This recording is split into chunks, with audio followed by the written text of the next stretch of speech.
Good morning. Welcome to Walking Boxing. It is Wednesday, August the 6th, 2025. And welcome to Victoria. Well, more importantly, welcome to Victorian weather. It's been absolutely beautiful the last few days. Sunny, actually even a little bit warm in the mornings, well, warmer, and just beautiful. And today it is freezing cold and raining. But I've lived here all my life. You get used to it. It is what it is. On this day in boxing history, just one sort of main one to look at today. Actually, I think it was only just the one. Relates obviously to, relates a lot to Aussie boxing. Where was it? I'll just see if there was something else. I can't remember if there was. No, there wasn't. This is it, I think. Hang on. Where are we? No, I'll go back to 1966 for starters. Muhammad Ali knocked out Brian London in round 3 in London, by the way, to retain the World Heavyweight Championship. That was at Earls Court Arena. It's a bit odd, isn't it? Knocking out Brian London in London. That was in 1966. And in I'll get this right. What year was it? 1977. I should have been a little bit organised before I come on here, shouldn't I? But in 1977, I'll get it right. Italian-born Australian Rocky Mattioli won his world, I think it was WBC 154-pound title today with a fifth-round knockout of Germany's Eckhard Daggy. And it was actually refereed by Richard Steele, who would later become one of the most famous referees of all time. Now, Rocky Mattioli actually fought, he was obviously, as I said then, born in Italy, but had all his career in Australia, which is why we claim him. He did actually go back to Italy after he'd retired, but unlike someone like Acosta Tszyu, who was born and raised and had all his amateur career, then came here for his pro career and then went home. Rocky, while he was born overseas, came over here at a very young age and had his entire career based in Australia. So we've got to claim he actually turned pro in 1970 and won this fight in 77. Actually lost it to American Maurice Hope, and he actually lost to him twice. I think he defended his world title twice, did Rocky, and I think he had 4 non-title fights in that same period before he lost the title to Maurice Hope, or Maurice Hope, however you pronounce it. And this is going back to what I said about Julio Cesar Chavez the other day. He was a bit of a throwback. Back in the day, fighters used to fight 5 or 6 times a year, and they might defend their title twice, but have 3 non-title fights as well, or at least 2. So this is the way they used to do it. I mean, I know in this day and age, we're just used to the world champions just having 1 or 2 world title fights a year, and that is it. And then they get a little bit of a hard time for, I won't say cab drivers, I got in trouble for that the other day, but fighters of a lesser ilk, let's just say. And this is what they used to do. And as I said the other day, that's what Chavez used to do, is fight tune-ups all the time. Fighters that would, had 50-50 records or 60-40 records, whatever, just to keep primed and obviously money, and then they would defend the titles when they had to. But that's what Rocky Mattioli did. He retired in, I think it was 1982. I think I've got it here. 1982, there you go. He actually had 4 wins to end his career before going back to Italy. So that is a Rocky Mattioli, probably a little bit of one of the unsung Aussie world champions. I mean, when we talk about world champions, always obviously Jeff Fenech, Lionel Rose, Johnny Famechon, Jimmy Carrollers, and of course the modern era with George Kambosos and Jeff Horn and Liam Paro, Jeff Harding, Lester Ellis, but we don't normally get Rocky Mattioli thrown in the mix. And he was a very, very good 154-pound fighter, obviously winning that WBC belt. And this is back in the days, obviously, too, where there wasn't 4 or 5 belts to get your head around. There was 2, the WBA and WBC. And he did it and had a successful career. What was he? So it was 64, 7, and 2 with 51 knockouts. So a very, very big puncher as well was Rocky Mattioli. Now, on to some Aussie news. We discussed this a little bit on Monday night And the question came up from somebody, and we've talked about a little bit on previous episodes of Talking Boxing, probably even on this a couple of times, but Sam Goodman is fighting in the WBA featherweight title fight, was it 10 or 11 days, where it is against Nick Ball. Now, Sam Goodman apparently is a no-limit fighter. They've promoted all his fights right up until now. He's headlined pay-per-views on Main Event and been one of the main fighters in the stable. Now, he's fighting in Riyadh, Saudi Arabia, not this weekend, the one after. And No Limit has not put one bit of news on social media. So does it sort of get you thinking, is there something not right there? Now, I said this on Monday night, I'd be staggered if it's the case that they've got Sam all the way to a world title fight and now they've parted ways. As far as I know, Sam hasn't said anything. No Limit certainly haven't said anything. But isn't it just weird that nothing has been said about the fight? Now, it is on Main Event. The actual main event of that card is Moses Otama and Dillian White. So maybe Main Event, the channel, see it as a good fight to put on. I'm not sure. I mean, it's on at, was it 3 o'clock in the morning? So probably not. You would think that if it wasn't on, well, if Sam Goodman wasn't on the card, they might not put it on, or would they?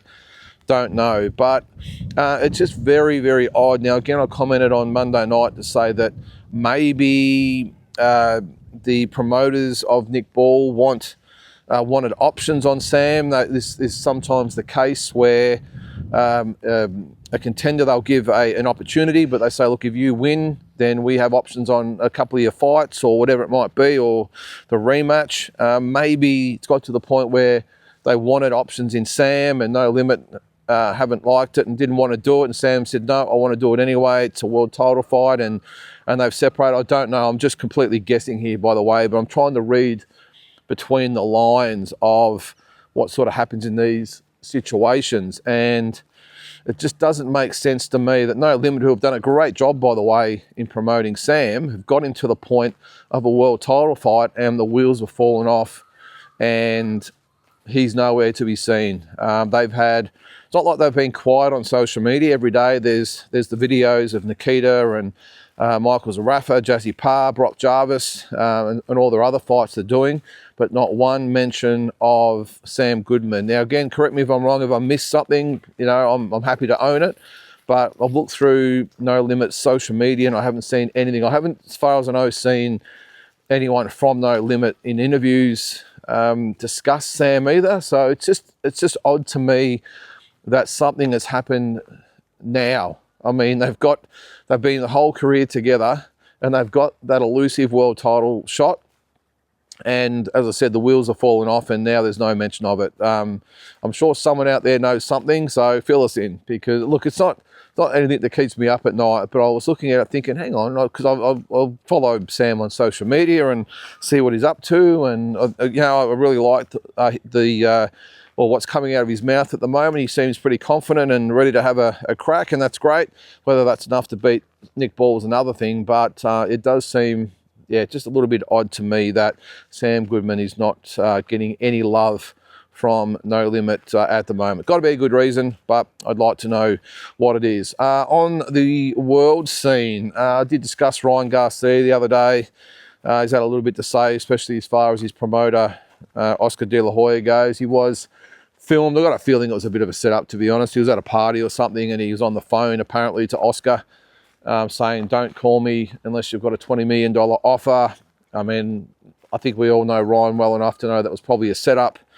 But, he might be waiting around a little while if he's waiting for a $20 million payday, especially after that pathetic performance against Rolly Romero. Now, Oscar said he doesn't want, or is not sort of leaning towards a Rolly Romero rematch. He wants someone like a Teofimo Lopez, which again makes sense considering it's the bigger fight with more money. Strange enough, considering that Ryan lost to Rolly, but Rolly will probably look at, I would say, either Barrios or Pacquiao or someone like that, you would think. But Ryan Garcia, I did have something else about Ryan. Oh, yes. I was talking about the $20 million, but he also was probably the first one to really come out and get a little bit of airtime about what he thinks will happen in the Canelo and Crawford fight. I did say the other day that it all seems to be the only people getting interviewed out there are the ones that say that Terence Crawford will win. But it was really good to see someone get some airtime that said, no, Canelo is just too big, too strong. Ryan Garcia trained alongside Canelo for a while. He was with his trainer and with his team.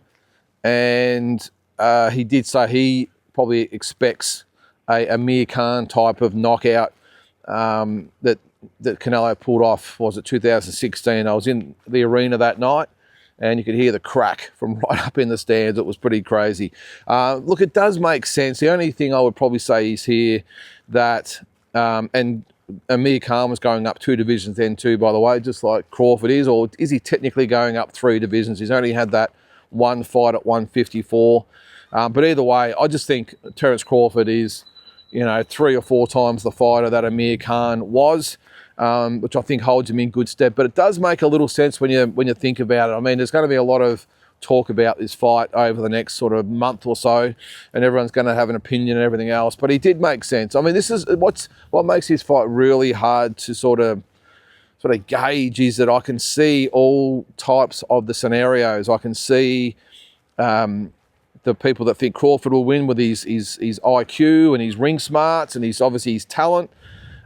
He seems very confident about the fight, and you think that he's such a great fighter that he could pull it off. And then you see, someone like in this situation like Garcia saying that Canelo is just too big and strong. He said, I've seen him in there with heavyweights, push heavyweights around.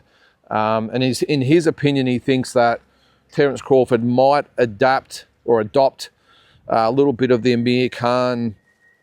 Wasn't Amir Khan. Who was it? Mayweather. The Mayweather approach, and maybe even stand his ground a little bit with Canelo and sort of try and push Canelo back a little bit, really up the work rate to tire Canelo out.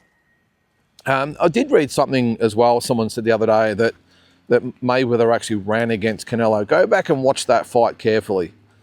Mayweather does not run. Half the time Mayweather is in the center ring saying, let's go, and it is Canelo backing up, and it's Mayweather actually out-punching Canelo. But anyway, that's a different side of the story. But it does make sense because the only fighter I would say that would be anywhere near a Mayweather type in this day and age that would be coming up against Canelo is Terence Crawford. But again, the size difference in this is immense. Even though Mayweather did give away size to Canelo, they fought at 152. It wasn't a massive amount of weight. In this instance, it is massive. So, yeah, as I said, I can sort of see it going a few different ways. I could definitely see the Amir Khan scenario with Terence Crawford, but on the other hand, too, I can also see Terence Crawford outboxing Canelo. So, lots of water to go under the bridge, isn't there? And lots of opinions to come, and it's starting just to get a little bit interested now. A lot of people having their say, and what are we, 5 weeks away? I'm sure it'll come around pretty quick. The other thing that seems to be coming around quick these days is the careers of fighters. Now, I read as well that who was it? Robert Garcia, who trains Bam Rodriguez. Come here, man. Let's go this way. Come here. Let's go this way. Oh, he spotted something over there. As Robert Garcia said about Bam Rodriguez, that he doesn't think he'll have a long career, and he says that he's only after the biggest fights he can get at the moment, and then he wants to get out of the sport. Seems to be a bit of a common thread these days, and the obvious reason why, of course, is the amount of money that these guys make and the demands on them. They just don't need to fight. We always talk about these days fighters fight once or twice a year. They used to fight 5 or 6 times a year. Well, they had to back then, didn't they? It's amazing how much the money has flowed over the years. And these days you get a Ryan Garcia who you can probably understand why he's not motivated, because if he does get 10, 15, $20 million a fight, well, what's the use of sort of getting out of bed every day and training and fighting 2 or 3 times a year? So I get it. But Bam Rodriguez for me is not like a Garcia or a Lamont, not a Lamont Roach, a Tank Davis, these types of guys who you can just tell they're lukewarm as far as their interest in the sport goes, and they see it more as a, I won't say it's a game, but they don't seem fully invested, if that makes sense. Where you look at someone like Bam Rodriguez, very, very smart young fella by the looks of things, got a very, very good team behind him. And you would think that if he gets the paydays he's after and then retires, he's smart enough to actually do it and stay retired. You get sort of guys like Garcia and, as I said, Tank Davis and a few of these other guys who are just almost like cowboys, aren't they? They're in, they're out, they're in the Wild West, they do the thing, and then you never sort of hear from them again. But it was just interesting that it seems to be the trend these days with a lot of fighters saying the same things. They just want to get in, get their paydays and get out. And it's such a brutal game. I suppose I don't blame them.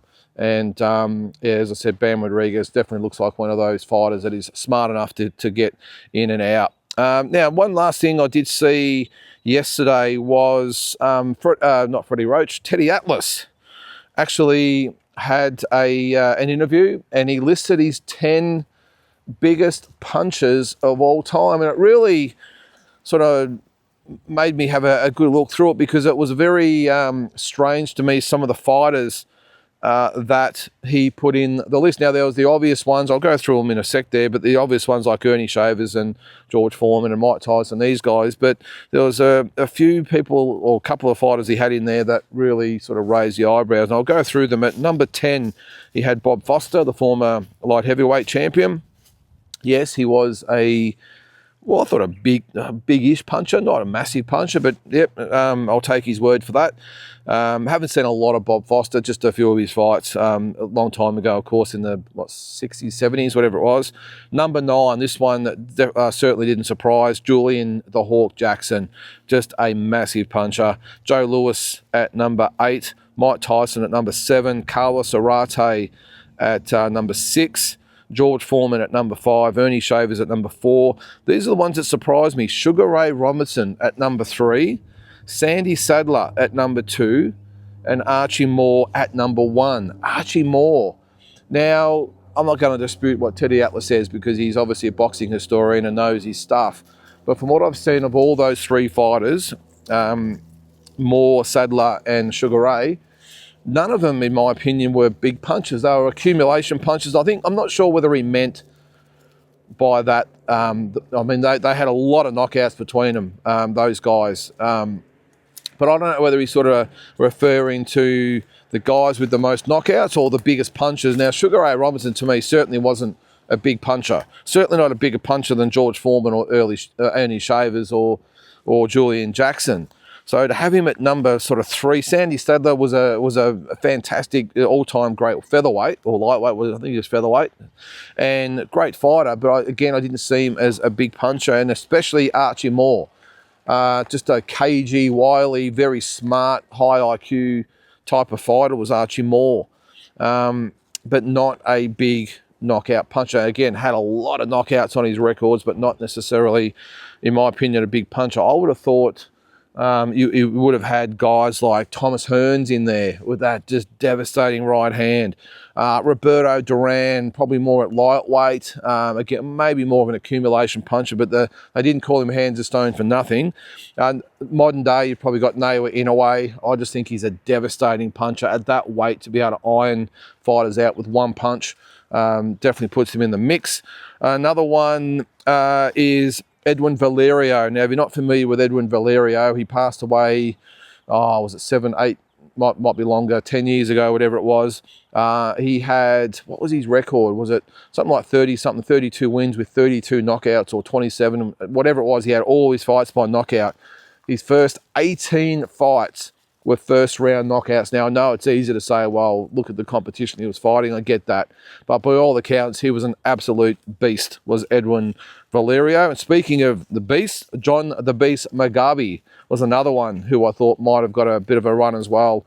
I think his first sort of 25 fights or something, he won nearly all of them by knockout as well. And we all remember when he got in there with Marvelous Marvin Hagler and went 11 brutal rounds with Hagler. So it's an interesting one. I mean, again, does it come down to the amount of knockouts you've had or the biggest punches? I would think if I was going to rate of all time, I would have, pound for pound, the biggest punches of all time. I would actually have Julian the Hawk Jackson as the best or the biggest puncher or hardest puncher of all time, pound for pound. I would then probably have Ernie Shavers at number 2, and look, George Foreman's definitely in the top 5. But Mike Tyson early in his career, yes, but Carlos Arate was another one at bantamweight. But again, he was more of an accumulation puncher. So I had to pick maybe the top, let's just say the top 5. It's pretty hard, the top 10. I would have, who did I say? Julian Jackson. I'd have Ernie Shavers. I'd have George Foreman. I'd probably put Thomas Hearns at number 4, if I'm being honest. And maybe as the number 5. Let's just say Mike Tyson. How's that? There's the top 5 in no particular order. But yeah, it was just interesting to see that Teddy Atlas had that list there. So give me your thoughts on that. So guys, that is going to do it for today. I'm going to hopefully get home while the rain holds off. It's been raining all morning, and get some work done. So guys, have a great Wednesday. Give me your opinion, by the way, down below, and we'll catch you tomorrow.